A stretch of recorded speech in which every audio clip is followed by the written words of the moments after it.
예전엔 교무실 책상 위에 학생들이 적어준 감사 쪽지가 수북했습니다. 지금은 학원 구석 행정실 책상 위에 미납자 명단과 독촉 문자 발송 목록만 쌓여갑니다. 새벽 1시 마지막 강의가 끝나고 학생들이 모두 나간 뒤 저는 복도 불을 끌어 다닙니다. 계단을 오르내릴 때마다 무릎이 시큰거립니다. 불면증 때문에 먹는 약 때문인지 입안이 바짝 마릅니다. 어제는 제 강의실 앞을 지나가다가 안에서 수업하는 강사 목소리를 들었습니다. 10년 전 제가 가르쳤던 아이였습니다. 저는 고개를 숙이고 뒷걸음질 쳤습니다. 선생님, 여기서 뭐 하세요? 그 질문을 들을 용기가 없었습니다. 이제 어디서부터 잘못됐는지 말해보려 합니다. 저는 28년간 공립중학교에서 국어를 가르쳤습니다. 첫 발령지는 경기도 변두리 작은 학교였고 마지막은 서울 강남의 큰 학교였습니다. 어느 학교를 가든 제 원칙은 변하지 않았습니다. 아침 7시 30분 학생들보다 30분 먼저 교실에 도착해 창문을 열고 칠판을 닦았습니다. 28년 동안 단 한 번도 지각한 적이 없습니다. 몸이 아파도 병가를 내지 않았고 집안에 경조사가 있어도 수업 진도는 반드시 나갔습니다. 제가 담임을 맡은 학급은 늘 학년 평균보다 국어 성적이 높았습니다. 비결이랄 것도 없었습니다.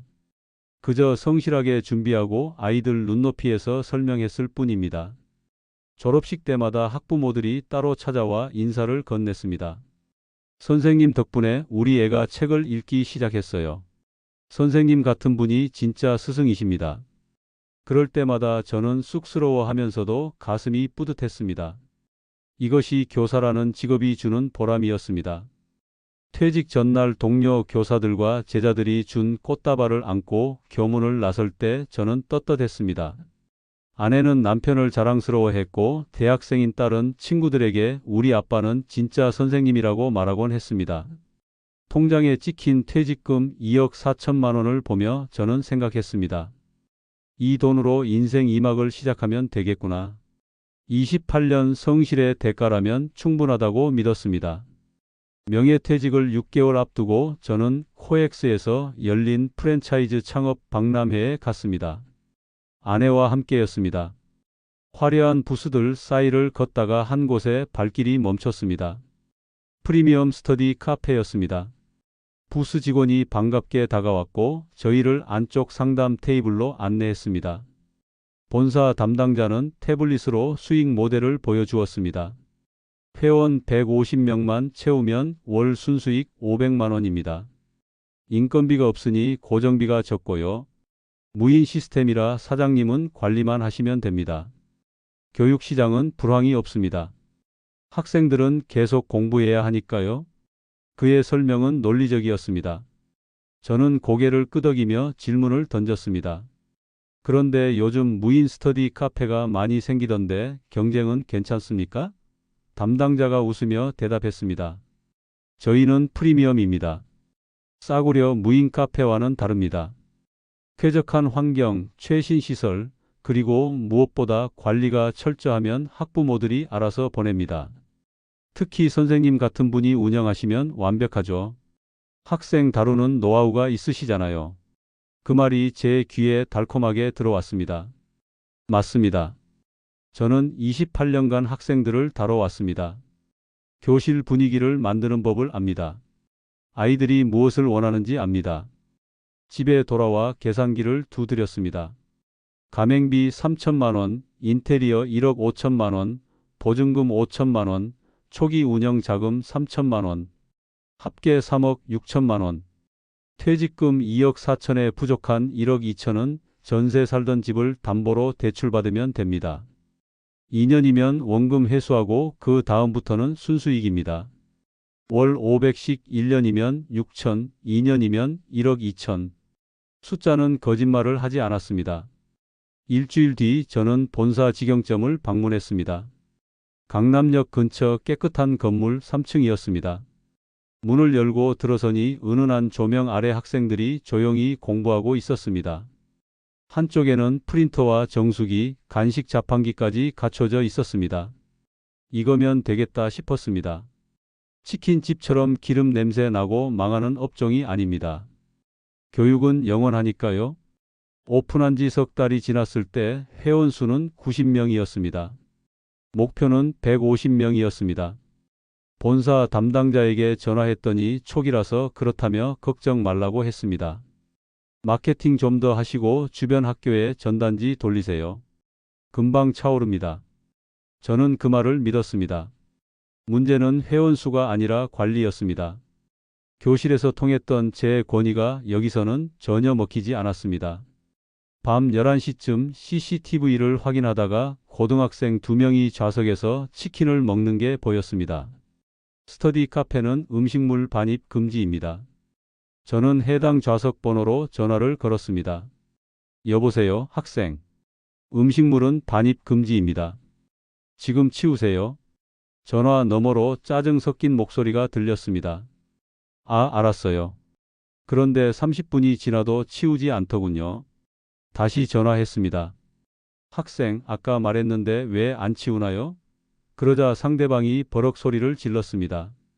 아저씨가 뭔데 자꾸 간섭해요? 돈 내고 쓰는데? 진짜 짜증나네? 전화가 끊겼습니다. 저는 멍하니 핸드폰을 쥐고 있었습니다. 28년간 교단에 서면서 한 번도 학생에게 이런 말을 들어본 적이 없었습니다. 새벽 2시 20대 초반으로 보이는 남학생이 좌석에 엎드려 자고 있었습니다. 전화했더니 받지 않았습니다.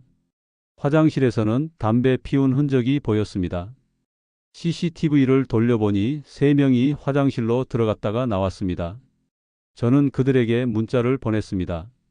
화장실 흡연은 소방법 위반입니다. 다음번엔 이용 정지 조치하겠습니다. 답장은 오지 않았습니다. 아내가 물었습니다. 당신 요새 왜 그렇게 힘들어 보여? 괜찮아. 초기라서 좀 그래. 익숙해지면 나아질 거야. 하지만 속으로는 알고 있었습니다. 교실의 학생과 스터디 카페의 고객은 다르다는 것을요.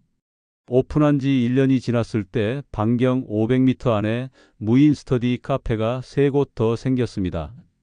그들은 가격을 낮췄습니다. 한 달 이용권을 59,000원에 팔았습니다. 저희는 8만원이었습니다. 회원들이 빠져나가기 시작했습니다. 본사에 전화했더니 마케팅을 더 하라고 했습니다. 하지만 전단지 제작비, 아르바이트생 인건비가 어디서 나옵니까? 통장 잔고는 이미 바닥을 보이고 있었습니다. 시설이 고장 나기 시작했습니다. 의자 다리가 부러지고 책상에 낙서가 새겨졌습니다. 콘센트가 망가지고 화장실 변기가 막혔습니다. 수리기사를 부를 때마다 30만 원씩 빠져나갔습니다. 한 달 수리비가 100만 원을 넘는 달도 있었습니다. 밤에 잠이 오지 않았습니다. 침대에 누워도 CCTV가 떠올랐습니다. 혹시 또 사고가 나는 건 아닐까? 혹시 또 민원이 들어오는 건 아닐까? 새벽 3시에 벌떡 일어나 핸드폰으로 CCTV를 확인하는 게 습관이 되었습니다. 건강검진에서 고혈압 진단을 받았습니다. 의사가 스트레스를 줄이라고 했지만 어떻게 줄입니까? 매일 아침 눈을 뜨면 월세 납부일이 다가오고 있었습니다. 아내와 처음으로 크게 싸웠습니다. 당신이 그렇게 똑똑하다면서 왜 이 꼴이야? 본사 말만 듣지 말고 제대로 알아봤어야지. 이제 우리 어떻게 살아? 딸아이 대학 등록금이 200만 원 부족했습니다. 저는 그 돈을 스터디 카페 월세 통장에서 빼 썼습니다. 그달 월세는 카드로 돌렸습니다. 통장 잔고 200만 원, 카드 대금 500만 원. 숫자가 저를 짓눌렀습니다. 오픈 2년차 겨울이었습니다. 12월 어느 새벽 3시 핸드폰이 울렸습니다. 모르는 번호였습니다. 여보세요? 여기 119 구급대입니다. 혹시 이 주소 스터디 카페 운영자 맞으십니까? 학생 한 명이 계단에서 넘어져서 머리를 다쳤습니다. 지금 병원으로 이송 중입니다. 심장이 멈추는 것 같았습니다. 옷을 걸치고 현장으로 달려갔습니다. 경찰과 구급대원이 있었고 바닥에는 피가 묻어 있었습니다. CCTV를 확인했습니다. 고등학생 셋이 새벽 1시쯤 계단 쪽 사각지대에서 소주를 마시고 있었습니다. 그중 한 명이 비틀거리다 계단을 굴러 떨어진 것이었습니다. 다음 날 아침 학부모가 찾아왔습니다. 40대 중반쯤 되어 보이는 어머니였습니다. 그녀는 떨리는 목소리로 말했습니다. 우리 애가 지금 뇌진탕에 이마를 8반을 꿰맸어요. 무인 시스템이면 관리는 누가 합니까? 미성년자가 술 마시는 걸 왜 방치했어요? 고소할 겁니다. 저는 고개를 숙였습니다. 죄송합니다. 제가 CCTV를 계속 보고 있을 수는 없어서요. 그녀가 비웃듯 말했습니다. 그럼 왜 무인으로 하세요? 돈만 받고 책임은 안 지겠다는 거잖아요. 결국 합의금 800만 원을 지급했습니다. 제 통장에 남은 돈을 전부 긁어 모았습니다. 그 사건 이후 지역 학부모 커뮤니티에 글이 올라왔습니다. 모 스터디 카페에서 미성년자 음주 사고 발생. 관리 엉망. 절대 보내지 마세요. 회원이 무너지기 시작했습니다. 한 달 사이 40명이 환불을 요구했습니다. 환불 규정상 돌려줘야 했습니다. 본사에 전화해서 울먹였습니다. 본부장님 도와주세요. 이러다 문 닫습니다. 상대방은 차갑게 대답했습니다. 사장님 계약서 보셨죠? 운영 책임은 가맹점주에게 있습니다. 저희가 도와드릴 수 있는 건 없습니다. 그리고 이달 말에 건물주가 찾아왔습니다. 사장님 죄송한데 다음 달부터 월세 20만 원 올립니다. 주변 시세가 다 올랐거든요. 저는 애원했습니다. 지금 너무 힘든 상황이라 올리시면 안 됩니다. 건물주는 미안하다는 말만 반복했습니다. 그날 밤 아내가 캐리어를 끌고 나왔습니다. 나 친정 갈게. 더 이상 못 살겠어. 전세금까지 날렸잖아. 딸의 등록금은 어떻게 할 건데? 당신 혼자 알아서 해. 현관문이 쾅 닫혔습니다. 저는 텅 빈 거실 바닥에 주저앉았습니다. 일주일 뒤 폐업 신고를 했습니다.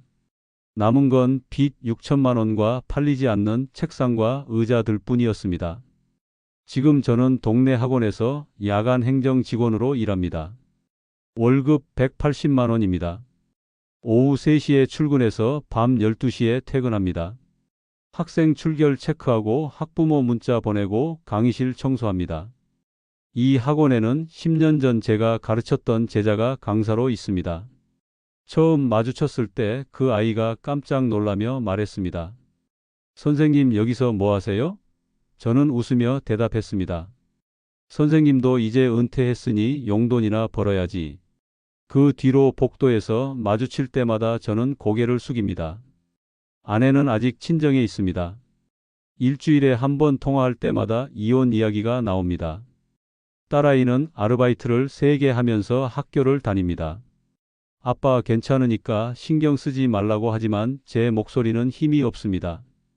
지금 생각해보면 제가 착각한 게 너무 많았습니다. 교실에서 학생들이 제 말을 듣던 건 제가 훌륭해서가 아니었습니다. 선생님이라는 권위 때문이었습니다. 교단을 내려오는 순간 그 권위는 사라졌습니다. 스터디 카페의 고객들은 돈을 내는 사람들이었습니다. 저는 서비스를 제공하는 사람이었습니다. 그 관계를 이해하지 못했습니다. 무인 시스템은 편리함이 아니라 책임 회피였습니다.